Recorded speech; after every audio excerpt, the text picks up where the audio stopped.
It's Dangy Beats, Jeremy and Charlie. This is Mainstream Media.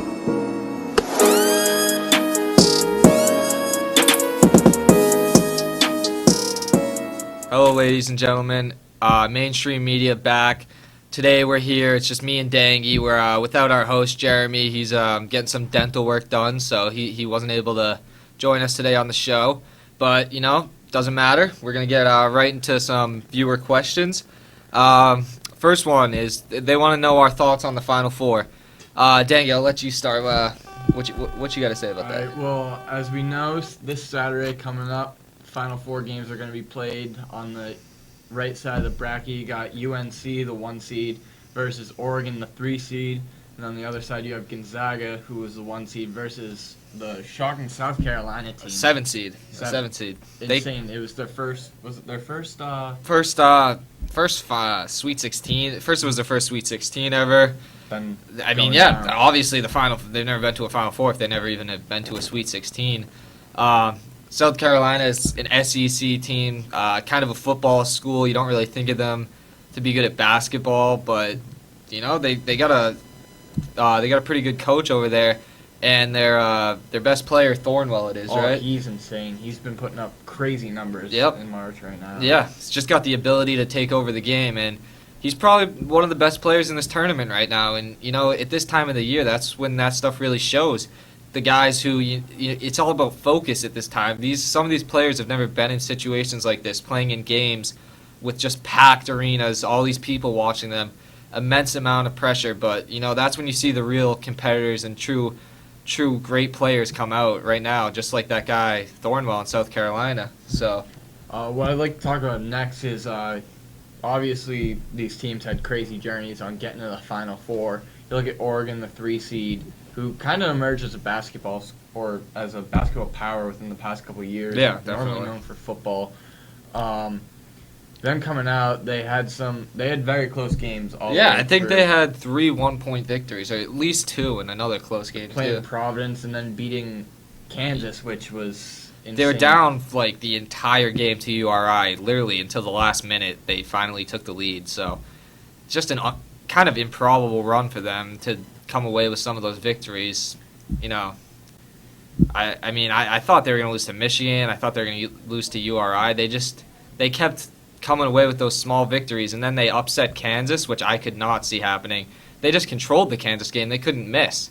But the thing about that is sometimes you can't miss, and sometimes you can't make them.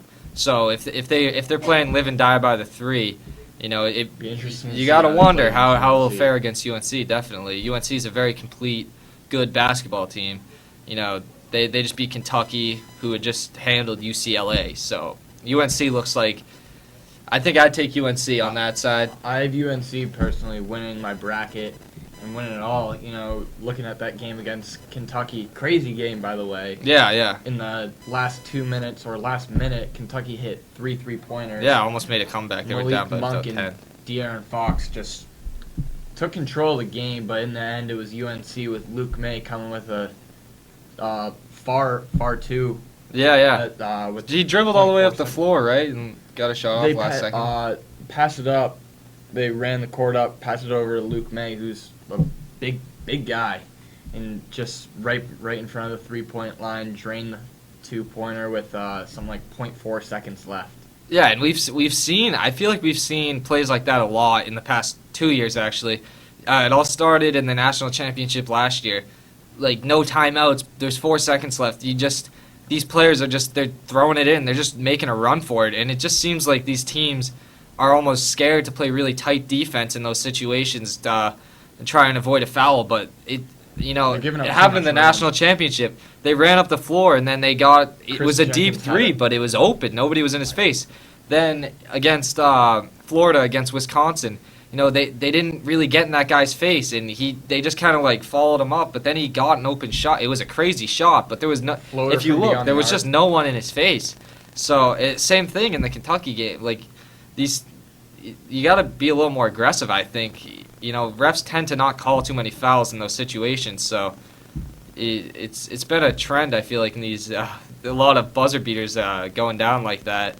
But Yeah, I like UNC in that game too. Though I think if Oregon makes their shots like they did against Kansas, because I did not see them beating Kansas, but if they can shoot as well as they did against Kansas, then I definitely could see Oregon taking this one home and going to the national championship. But who you got over South Carolina and Gonzaga?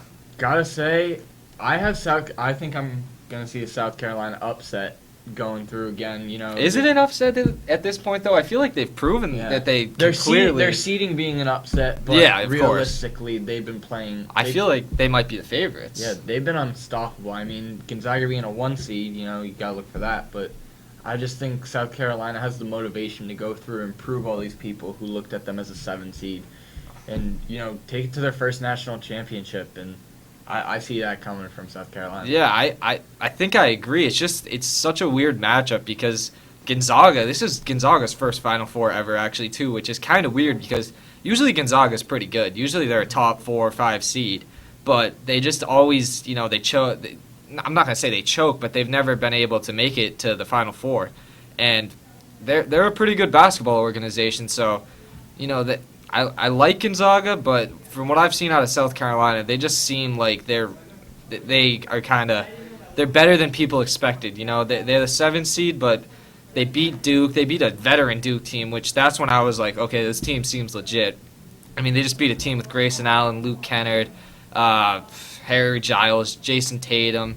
You know, Duke was stacked this year. I didn't see South Carolina winning that game, but you know. I think they've proven a lot, and I think they've proven that they can compete with any team in this tournament, and I wouldn't be shocked if they go on to win it all. They've made it this far.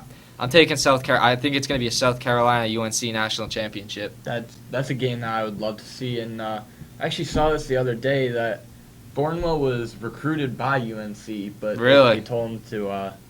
I believe it was Roy Williams said that he would be better off going to South Carolina. The UNC coach. Mm-hmm. Yeah, he might have some regrets about that now, but especially if they meet in the national championship, that'd actually be really interesting. You know, the Great guy almost story, goes to But UNC, they lost last year, so if they definitely want to get back. They lost in just heartbreaking fashion. Hit a 3 to tie it, and then like we were talking about earlier, didn't quite get in the guy's face enough on the dribble up, and they dribbled the ball up the floor in 3 seconds and hit just a heartbreaking 3 to win the national championship. Villanova, that is. So I don't know. If it's UNC, South Carolina, I still like. I think UNC at this point. I think it's hard to go against them. They've proven that they're ready and they're clearly. I think they're the favorites in the Final Four, but. Again, South Carolina, you can't doubt them anymore. Who knows? They could really win it all. Yeah. Now, done talking about the Final Four, we're going to go into our next viewer question. And as you've seen lately, the only thing that people seem to talk about, along with basketball, other than March Madness, is College basketball. is the Ball family. Yeah. You know, LeVar Ball, their father, then Lonzo, who's at UCLA. LiAngelo and LaMelo, who both play for Chino Hills, one of the best high school teams in the country. That's all you really see. Is LiAngelo is he a senior? Yeah, he's just finished his going to finish his senior year. Okay, so he's going to be at UCLA next year, correct? Yeah. So, what are your thoughts on this whole situation with the Ball family? Well, I think first of all, I'd like to say to LeVar Ball, just be quiet. We get it. You have passion and you believe your kids can do whatever you want. That's great, but right now you're not helping them out. But with all the stuff you're saying that you'd beat Michael Jordan 1-on-1 and that they'll be better than Michael Jordan one day. I mean, just let them do their thing. We get it. You believe in them, and that's fine. I respect that. But I think at a certain point, you don't want to get too involved in the media and all that. You just add unneeded pressure to your kid's career, and they're all extremely talented, and they're all. I think they're all going to. I mean, I don't know about LiAngelo. I know Lamar and Lonzo and LaMelo are definitely going to the NBA. Lonzo's probably going to be the number 1 pick this year. I want to talk about that quick too, because I'm a big fan of Lonzo Ball. Like I don't like what his dad's doing, saying all that stuff, and I think they're creating a little too much distractions around themselves, and I don't like seeing that. But watching Lonzo Ball on UCLA, I mean, he's just fun to watch. He is. And he just seems like he got what it takes to be a great player in the NBA. He's 6'6". Kind of reminds me his stats. I mean, his stats will remind you of a Russell Westbrook. He's really the primary ball handler, bigger point guard. But he'll pull down 7 rebounds, he'll dish out 8 assists a night. His passing ability is very good. He can shoot. His release is light and quick. Yeah, very quick. Moves that ball. His release will remind you of Steph Curry. His speed and size will remind you of Russell Westbrook. I think he's got the full package to really be a great player in this league. So if the Celtics have a chance to get him, because they're gonna have a top 3 pick this year, I would love to see Lonzo in green, because I think he's got what it takes to really just be a franchise cornerstone. And just when LeBron starts getting older, I think he could help lead the Celtics to be that next dominant team. LaMelo and we'll talk about LiAngelo, because I haven't heard too much about LiAngelo. Yeah, he's the brother that's most shadowed upon, even though he's a tremendous basketball player as well. Of course. Obviously, I've seen some highlights. Committed to UCLA. 72-point game, I saw that. Yeah, he had a 65-point game in this year, and it was called a quiet 65 because no one really noticed that he scored that many points. Yeah, he's just his dad. He calls LiAngelo. He calls him the pure scorer of the group. He jump hooks in like the. Yeah, he just knows how to score, and I'm not sure he has the best size because he's bigger like width-wise, but height-wise he doesn't really have that. Yeah, I'm not sure how good he'll be in the NBA, but people are saying LaMelo is going to be even better than Lonzo. I can see that. LeVar, the dad, even says that he thinks LaMelo is a better guard than Lonzo, and that's saying a lot.